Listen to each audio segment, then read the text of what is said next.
Hello, it's Peter Wright and Kathleen Beauvais with another episode of the Yakking Show, the Harmony, Your Path to Wholeness channel. And we lead you along that path to wholeness in matters physical, spiritual, and every other health-wise by bringing you interesting guests. Today will be no exception, I know that. But first, let's introduce co-host Kathleen Beauvais. Hi, Kathleen. How are you doing today on this sunny day for Ontario? Yes, I am doing great, Peter. Thank you so much. And thank you also very much for tuning in to our show. We so appreciate having you. And as Peter mentioned, we do have another special guest with us today. We are so thrilled to welcome Dr. Terry Zachary to the show. Hello, Dr. Terry. How are you today? Hi, Kathleen. Hey, I'm doing really good. Peter, hello. Thanks for having me, guys.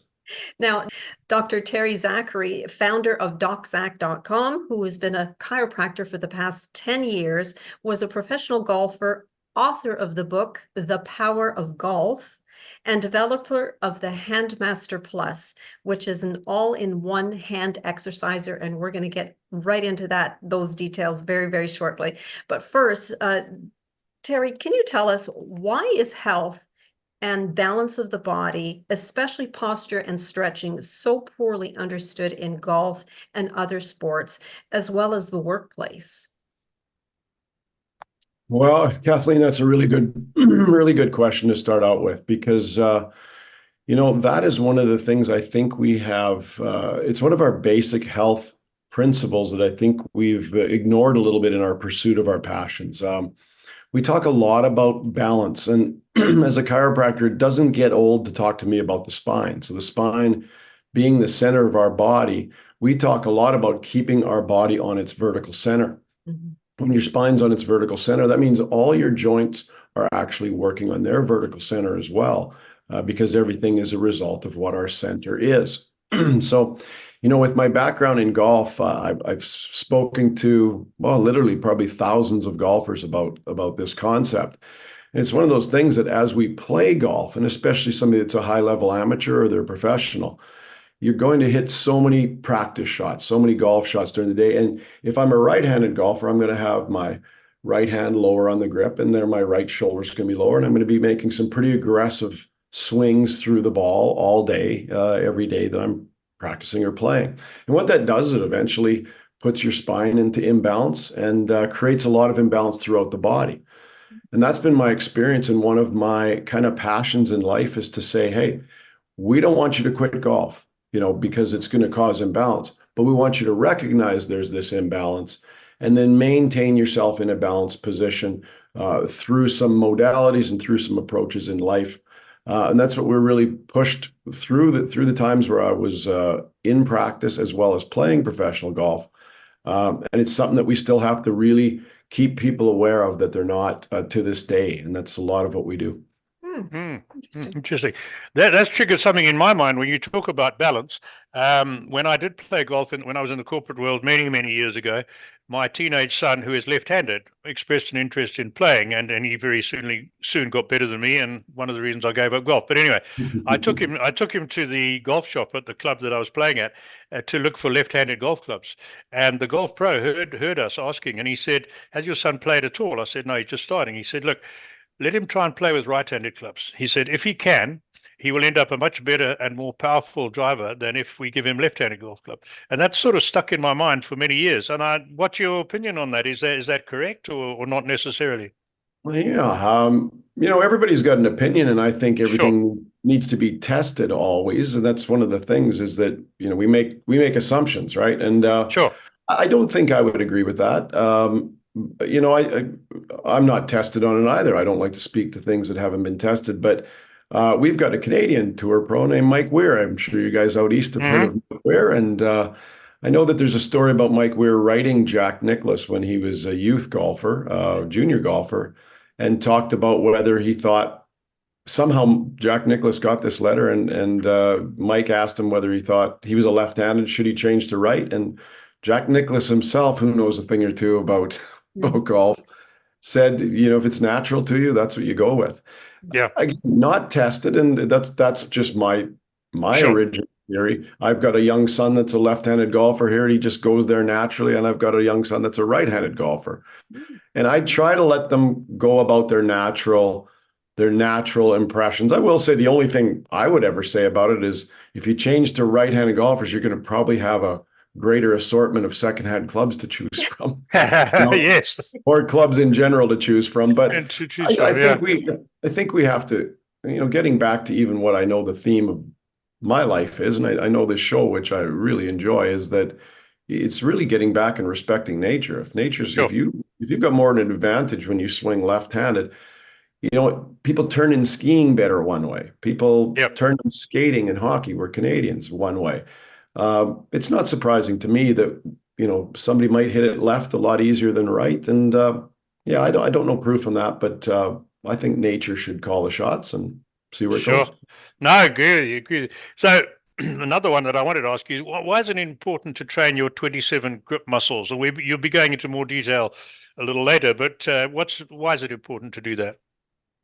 Well, I've been involved in sports, not just golf, but in all sports. And I was a sports chiropractor about half of my practice and family with the rest. And you guys had mentioned ergonomics. This all applies to ergonomics as well, and not just golf. It applies to music as well. So whoever your listeners are, you can apply this to everything that is grip, which is really all encumbering. There's so many repetitive grip activities. So the traditional thought was, and I grew up with this, you guys might have as well. I grew up with, if you want to strengthen your hands, you take something and you're going to squeeze it and squeeze it and squeeze it. Right. And I did that. And I saw my grip strength go up. The problem that happens now that we've dealt with high level amateur and professional athletes for decades, the problem that happens is it'll go up for a while, then it'll plateau for a while, and then you'll start seeing grip strength go down, and then you'll start seeing injuries. So what happens is again, we'll go back to nature. Actually, Peter, the fact that you brought up that left-handed golfer comment. So with nature, we have to look at what nature tells us. Nature's design knows what it's doing. And when I started to see elite athletes have repetitive grip injuries, well, those repetitive grip injuries I thought were maybe carpal tunnel, maybe thumb, maybe finger. But as I researched it more, I started to see, wait a minute, these grip muscles are more than these. So you basically have 9 muscles that close your hand that are in the front of your fingers and thumb and hand and wrist, carpal tunnel, all the way down to your forearm and elbow. So you also have 9 muscles that open and spread your hand that are on the opposing side, fingers, thumb, hand, wrist, carpal tunnel, forearm, and elbow. So just those alone, if nature put them there, we have to wonder, why are we not training the other side? Then as you get into doing, we did surface EMG studies of grip athletes, somebody like a climber, a golfer. We did musicians. We did workplace ergonomics. Whenever they squeezed, we also see that these extensor muscles would show a contraction as well. And we realize grip isn't just the muscles in the front of your hand. Grip is the muscles on the back of your hand, wrist, forearm, and elbow. Back. Contracting to support that. So I know it's a long answer to it, but then we also have 9 muscles in your forearm that control the position that your wrist is in as you're doing your grip activity. Okay. If you're in a sport or a music, or everything's a little bit different. But the point being, Peter, is that to answer your question, you have to keep all those 27 muscles in balance. So if I'm a golfer grabbing a golf club every single day, I am going to shorten the 9 muscles that close the hand. And I'm not going to pay attention to these 9 muscles that open the hand, as well as the 9 muscles that are dominant to control my wrist position. Sure. So at the end of the day, and I'd equate it a little more to what people can understand. If I was to work with my hands in front of me lifting bricks all day, and I had to lean forward to lift bricks all day and then lift them up, I wouldn't practice leaning forward all day, right? And that's what it says. Like, well, you've got bad posture. What I suggest that you do is slouch more. It just doesn't make any sense. No. That has been the mentality of grip for 5 decades. Right. And so we have to show people, if you want to keep these 27 muscles in balance and perform well with your grip and prevent injuries, first thing you have to do is understand where the muscles are in general. And the second thing you have to do is then train them properly through their full range of motion. That way, you keep this area in balance, strong, balanced, with good blood flow, which is something we can talk about. And that way you keep them healthy, so you perform well and you prevent injuries. You keep yourself in balance. Oh, Excellent. interesting. So that Very brings us good. to our Very good. next question, because at the beginning I mentioned that you developed the Handmaster Plus, which is an all-in-one hand exerciser. Can you explain and possibly demonstrate for us what it is and how it works? Yeah, definitely. And I'll give you a little bit extending to what we were just talking about. Hmm. Can you imagine me having a patient in my office, which I used to before I went on tour and played professionally, and really spoke directly with so many professional golfers about this and they all had grip injuries. Almost all of them had grip injuries. So can you imagine them, if I'm talking to them and giving them 5 or 6 exercises, which I used to do in practice, when I was in practice, I would watch my patient's eyes just roll around trying to remember what I'm talking about, which is what probably happened in that previous segment when I'm Yeah. talking to people. So what I had to do is figure out a way. It was actually one particular fellow where I said, I have to find something instead of continuing to give these people these confusing exercises. He had tennis elbow really bad, and he had wife and family at home. We were on mini tours, wasn't much money available, and he was desperate. He couldn't even lift up a cup of coffee. I knew I had to make this very easy to do these exercises that I was preaching. So I basically had a 3 o'clock in the morning aha moment, saying that if I took a ball, which I don't have any problem with gripping because we want to train those muscles, but we need to train the opening and spreading muscles. I used to do it with an elastic band, but the elastic band would fall off. And then I used to have them do these different exercises for spreading. It was very confusing. So this is what I came up with. Now, we made a rough prototype at that point, and I had it basically made the next day for this fellow. He started working with it, and he had great success. That's when I knew I had to bring this thing to make it easier for anybody to train these. 27 muscles is a lot. So that's the product right there. It's called Handmaster Mm. Plus. What I do is I slip it onto my thumb first, and then I slip it onto my fingers. And so all the 27 muscles we talked about, I'll demonstrate it, and then I can show you what we do. So basically, I've got it on there. Now I'm going to squeeze against the ball. I'm squeezing right into center. It's a barrel-shaped ball, so I resist the 9 muscles to close. Now the second stage, very simply, is I open and spread. So I open and spread the hands, close, open, nothing confusing so far, but you can see the resistance comes from the middle of the ball, Mm. which is proper resistance vectors for those muscles that open and spread the hand. So that's the second stage. Now, if I'm working with somebody that really wants to get their grip strength properly, now what I have them do is keep their hand open and do a figure 8 at the wrist. So they might do Okay. 2 figure 8s and then close for 1, open and spread for 1, 2 figure 8s at the wrist, and etc. So now that gets the 9 muscles that close the hand. Opening and spreading gets the 9 muscles that open and spread the hand. And then the figure 8 will train all of the muscles in the forearm that control the position of the wrist. So it doesn't matter. And they would just do that exercise until a comfortable fatigue. Most people, it will literally take 30 seconds the first time they try it. They won't believe how many muscles are getting exercised and how tough it is. So really quickly, what that does, guys, also, it doesn't matter if you're a golfer. We'll talk a lot about golf if you want to, but it doesn't matter if you're a golfer, gymnast, climber. It doesn't matter what sport, or if you're a musician, or if you're in the workplace. Dental hygienist is something we work with a lot. At the end of the day, if you do that exercise, it is going to train those muscles to get back into their full natural range of motion, keep them balanced, and keep a blood flow, because we take the hand through its full natural range of motion. So that's it in a nutshell. That's called the figure 8 exercise.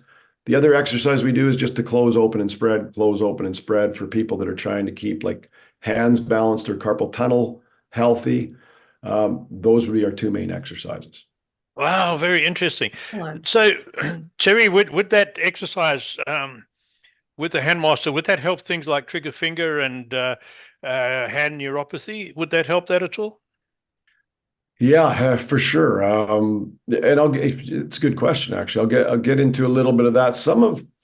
So all the condition, and this is what I discovered. And again, remember, I was a novice at this when I was an athlete. I was just taking something and grabbing it, spring-loaded, coiled mechanisms or ball. We used to have racket balls. And I was a bit of a novice at this until I saw, wait a minute, why are we not training these muscles that open the hand? Why are we not training these forearm muscles that control the hand? We're creating static problems.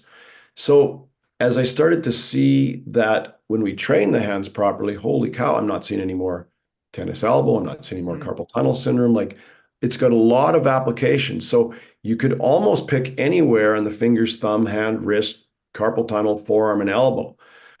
Trigger finger is specifically. The other thing I'll say, which I like about your guys' show, is we're talking about wholeness. So if I talk about just exercise, I don't believe in just exercise. I think it's one facet. And my comment and my contribution to this area is that we are understanding the grip and the hand muscles completely wrong. So we want to contribute Handmaster Plus to this so people can exercise properly any time of the day, and it's not impossible to understand. Close open, figure eight. It's very easy. Trigger finger is something that will develop, generally speaking, over time. Right. We'd love to see. So when you say, do you want trigger finger here, give them one of these and let them go to town? Not necessarily what I think. You have to look at lots of things. What type of nutrition are they getting? What type of oxygen supply are they getting to the area? Certainly the blood flow from exercise, I would contribute to that.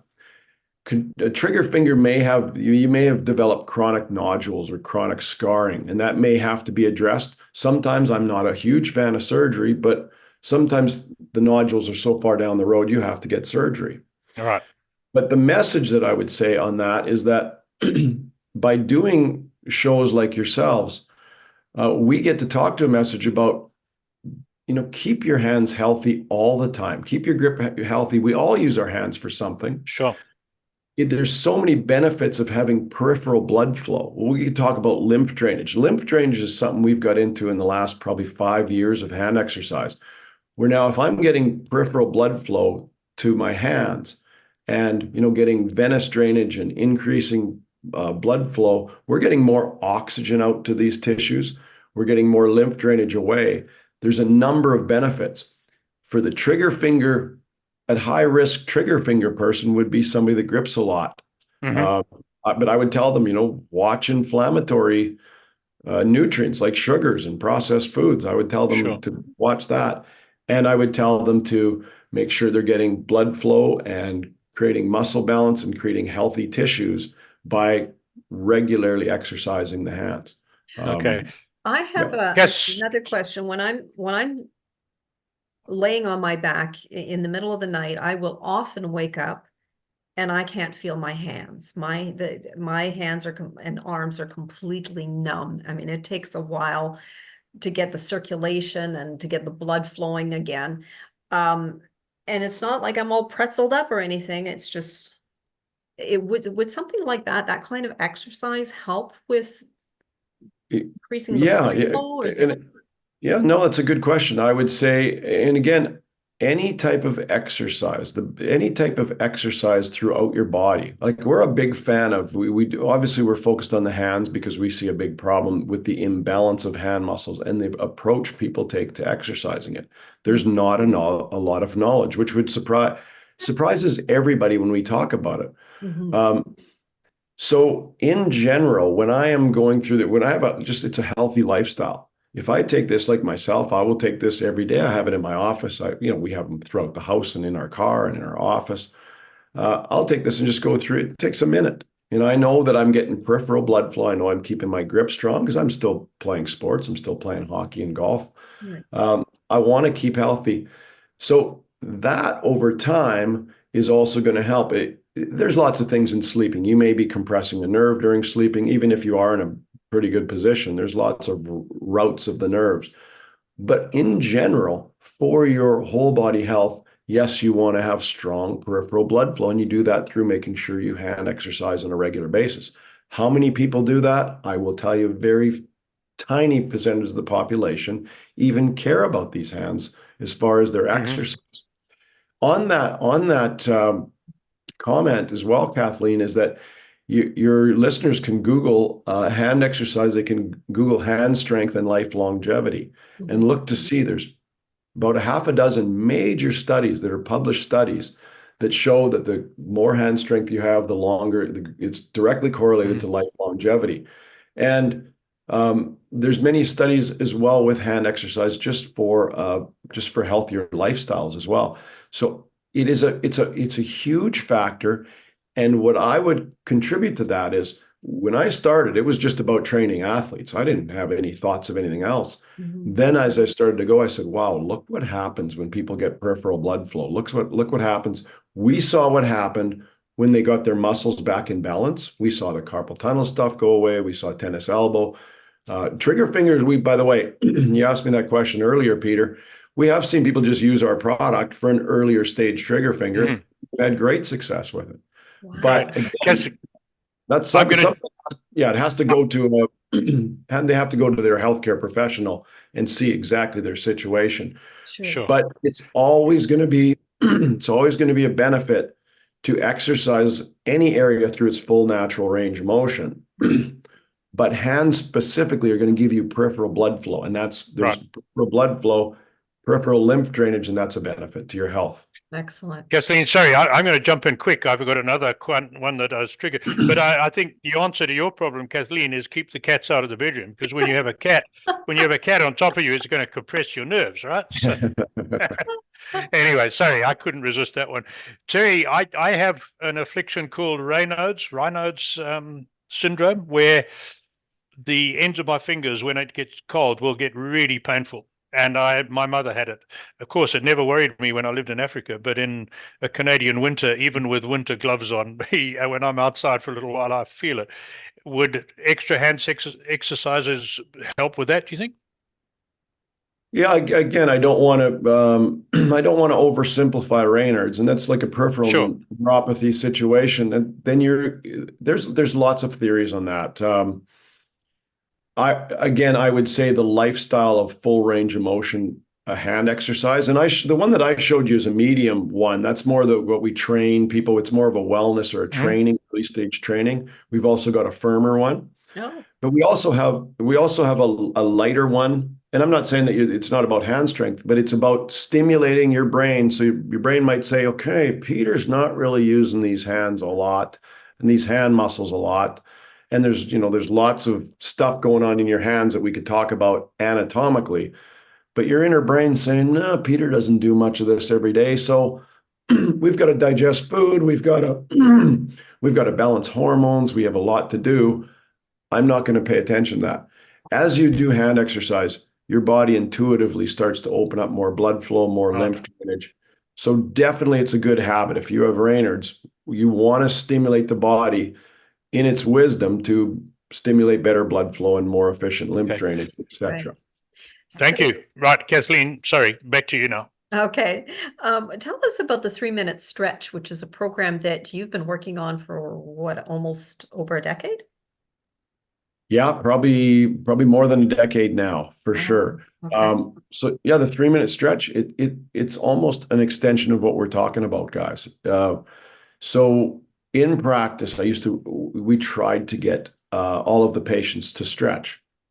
I gave them these long 20-minute, half-hour stretching routines. I would ask the patients, a good percentage of the patients, hey, how's your stretching coming along? And you just see this look in their face. And I would say, can you show me some of the stretches? And they'd go, it's kind of like that. I said, well, you're not doing your stretches, right? And generally speaking, so what we see, and again, I will get to our habits in our life. If I'm a golfer, if I'm at the office a lot, if I knit, or you can pick any habit that I'm passionate about and I do regularly. We have to understand we're creating imbalances. So what I wanted to do, and I'll go back to, we always want the body on its vertical center. We want the muscles on this side of my body all the way up and down to be equal and balanced with the muscles on the other side of my body. That's how I keep my body on its vertical center. So I was always critical of my own stretching program. They were always long duration, easy stretches.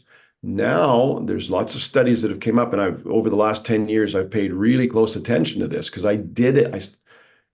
What I started to do is now I'm going to shift gears a little bit. In my golf game, how's that for a stretch? In my golf game, I realized when I was in chiropractic school, I realized I'm getting on to like the third and fourth hole and I'm not really having a good fluid full swing yet. And I said, I need to have a stretch that I can do on a regular basis before I play, etc. I started looking at these short duration stretches and I'm saying, I can't be on the golf course laying on my back, laying on my side, laying on this, laying on that. So I developed this 3-minute stretch for myself to test for my patients. It was myself first. I could do it then. Everything is done standing up. It's short duration stretches. It's with support. And I could do it myself to where I'm going, I stretch my whole body in 3 minutes. And that sounds a little bit crazy. But now I can do it every single day. I do it to this day. I do it in my office if I'm watching a video of some sort, anytime I get a second. But I did it back then for my golf game. So I know I took a little aside there, but now I bring that into when I'm back in practice. Now I can show my patients how to 3-minute stretch, how I can teach them how to do it. And I'm not holding stretches for long. They're short duration, high intensity stretches, but I get the whole body. So I don't say, well, you've got a shoulder problem, you should maybe stretch the shoulder. I say for people, this is a lifestyle stretch. This is something anybody can do. It takes a little time to learn it. It might take a week or so to learn it and get it good. But once you know it for life. And I know all my patients and all the people that we affect can now stretch their entire body, get that muscle balance, get that blood flow, stimulate blood flow every single day, and keep their body in very flexible, very balanced with good blood flow. And I use it myself, but we've had professional athletes for years on it, as well as ergonomics and in music. And it's just once you learn it, it's just an easy lifestyle, something you can bring into your lifestyle very easy. You can even I do it when I'm pumping gas. Oh, okay. So that's the general look at it. We have it on our website. I'll give the contact at the end of the show, but Sure. it stems from the same thing. It stems from watching not just golfers, but from regular patients in their habits. And I'm watching somebody come in, and guys, I'll almost spoil it for you looking at your friends and stuff. We generally look with our eyes. Our eyes, because of our vestibular tract, have to be on level. If we're walking around like this, we're going to be in trouble. Right. You'll be throwing up and dizzy and all that. But if you watch somebody and you look at their shoulders instead, if you look at you'll see a lot of this and a lot of this, but because you're looking at the eyes, you won't notice it. That's right. So, it's one of my goals in life, get people stretching so that they can slowly start to help bring themselves back onto the vertical center. And it's something they can do. And once they learn it, they can do it every day easily. They become their own stretching expert, and they stretch their whole body every day, can do it 2-3 times a day if you want. It's very simple. Right. Wow, very good. So, Terry, in addition to grip strengthening and stretching, what other exercise would you recommend for an overall level of fitness? Oh, yeah, man, that's a really good question. Again, I would look at exercises. First of all, I would say any exercise you can reasonably fit into your life. Just getting out and walking. I would say, again, I like when we talk about exercise, we talk about proper exercise. If you're going to walk with good posture. Try to swing the arms a little bit. Try to get a lot out of your workout, right? But just walking. I'm a fan of running too, if you like that. I won't get into the details of running, but anything you can do to be moving. I will tell you, the first thing that piques my interest, what I got a lot of patients doing, and I'm a huge fan of swimming. Even in my life, and when I was playing golf, it would always be, if I wasn't in a tournament, it would be a morning routine would be to get up, do your stretching, go do your practice routine. And at the end, I would do stretching, and I would often swim, because it's one of those exercises where I can influence balance and range of motion at the end of my day. So, for example, and I am trying to sell swimming. I think swimming is just a fantastic exercise for people. If I'm doing a front crawl and I'm 1, 2, breathe, 1, 2, breathe, 1, I'm turning my neck both ways. So I'm Both doing ways. balance. Yeah, so if I'm doing this, for example, as a golfer, if I'm hitting golf balls all day, I want to be stretching regularly to offset the imbalance that I'm creating, but I also want to be strengthening imbalance. So, if somebody is a fitness rat and they're in the gym, absolutely.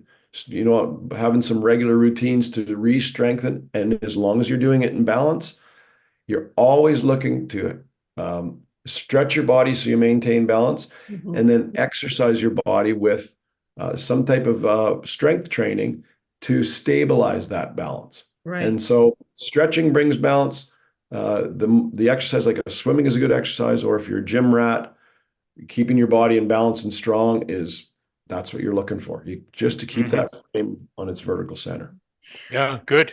Well, Terry, we are running short on time, but there's a couple of other questions we really want to ask you. And the one is, tell us about your training courses that you have for golfers, such as the Short Putt Mastery and your products. Okay, yeah, geez, I don't talk about these much yet. This is pretty new in the last year that we've introduced those, Kathleen. I know your husband's a golfer, so he would understand where I'm coming from in this.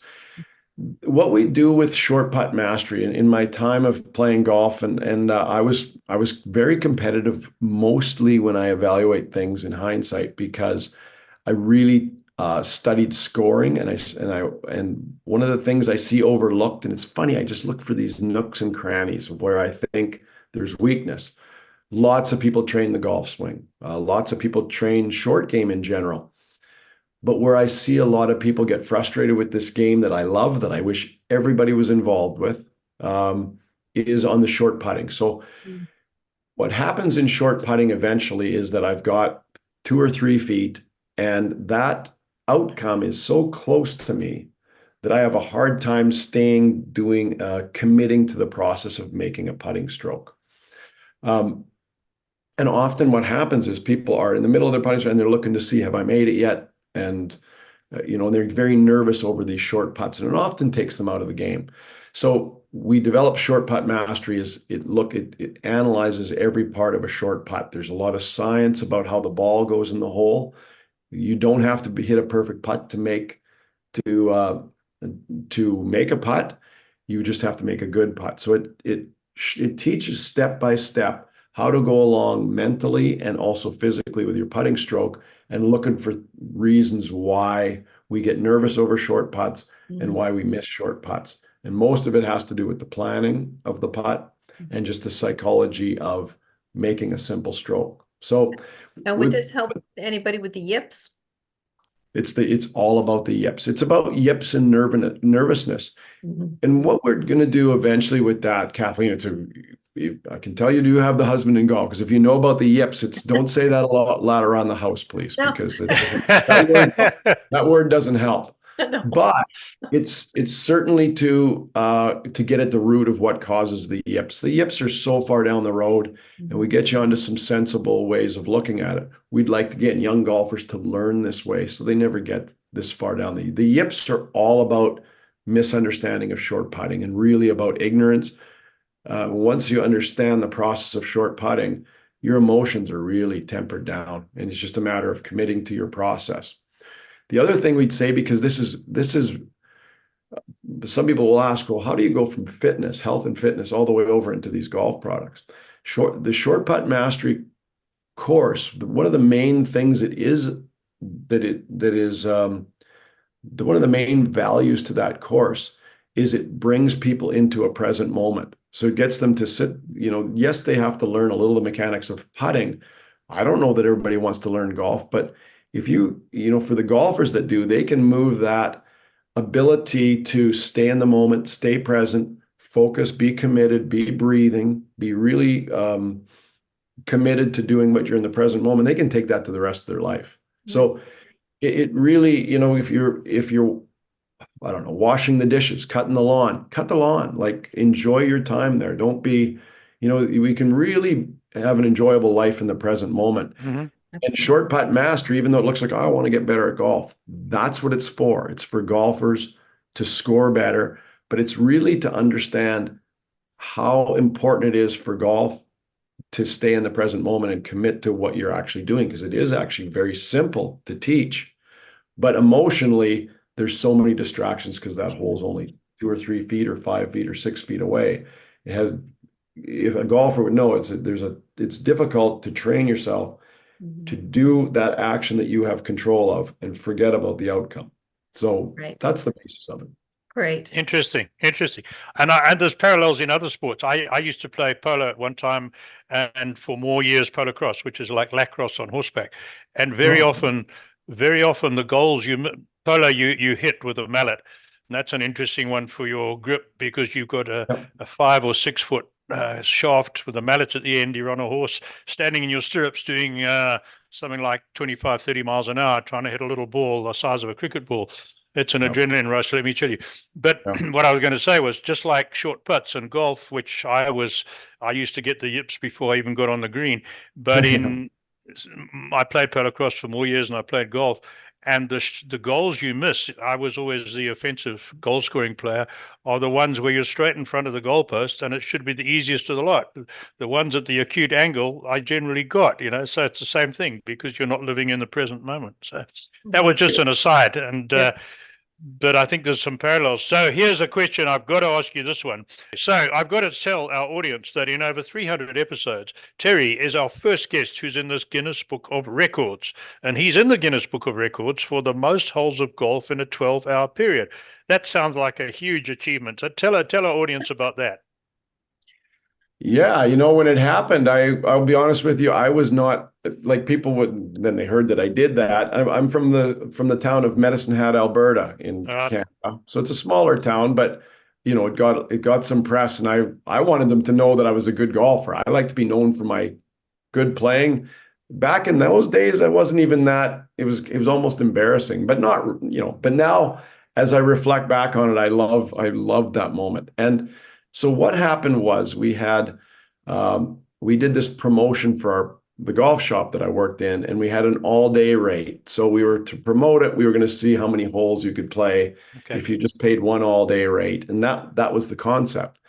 I was playing basketball at the time in college, so I was deemed to be probably in the best shape. And we did it, I won't say for a joke, but it was a really fun project. We had a really fun group in the pro shop at the time. So 2 of the other pros were organizing it, and I was the one that was going to do this. I was a good golfer, and I was in good shape. So we tried it. We organized it all. We had a accountant come out to make it official with Guinness, with the Guinness Book of World Records. And the night before, one of the pros and I tried to see how fast we do and see if we could come close. We were way behind the pace. So what I'll get into is, when we did, the actual day came up, it was 8 o'clock in the morning till 8 o'clock at night. So and it ended up being that we made 391 holes. What? Oh my word. Yeah, it's crazy. It's almost 23 rounds of golf. Yeah. But it was on a golf cart. So the reason I bring this up, that's so interesting, again, for your show, like in hindsight, when I reflect about it, we had 3 people with the original idea. We added 9 volunteers. Okay, so they were helping with the cart. And it was on a regular green fee day. So there was people going ahead, clearing the people ahead, teeing up a golf ball on the next tee. There was volunteers coming. I'd put it in, I'd run, they would take out the ball, I would hop back on the cart, the place would be cleared, and we passed people, like, I think 4 times on their round. And people loved it. But it was 391, and there was 3 people that started, 9 volunteers, and we were all in one, we were all in unity, in one concept, and we got it done. And so that number sticks with me. I mean, it's been broken since. So sure. But it was 391 holes, and it was just that unity that always interests me. We were way behind when we tried it the night before, and when we got everybody working as a team. It just breezed by, and it was a lot of fun, and I'm very proud in hindsight of it. Absolutely. Well, Terry, well done. We've run out of time, but how do people contact you, and how do people get your products? Yeah, it's easy if they want to go to our website. The website is doczac.com. It's doczac.com. If anybody wants to get a hold of me, it's just info@doczac.com if they've got questions at all. Handmaster Plus, also, there's a connection through DocZac, but the Handmaster Plus site is just handmasterplus.com. Okay. They can see the places that are our partners, or again, they can get a hold of me, but it's very easy to get a hold of. Fantastic. Excellent. Very good. Well, thank you from my side. Thank you. A very quick reminder to our audience, you've had another really amazing guest today. To make sure you don't miss out on future guests, hop onto the website, theyakkingshow.com. You'll find a form, sign up for our newsletter. We only send you one email a week, and then you'll be in the picture who's coming next week and who's on this week. So thanks again, Terry. Thanks to our audience. Back to Kathleen. Well, thank you so much, Dr. Terry. It was wonderful having you on the show, and hopefully we'll have you again soon sometime. That would be I'll great. come back anytime. Thanks for having me, guys, and I love what you're doing. It's a great Oh, show. thank you so much for that. And once again, thank you all for tuning into our show. If anyone is interested in being a guest on our show, we invite you to visit us at theyakkingshow.com. All you need to do is click on the contacts tab, where you will find a short application form, and we would love to hear from you. So until next time, take care, everyone. Bye-bye. Bye, everyone.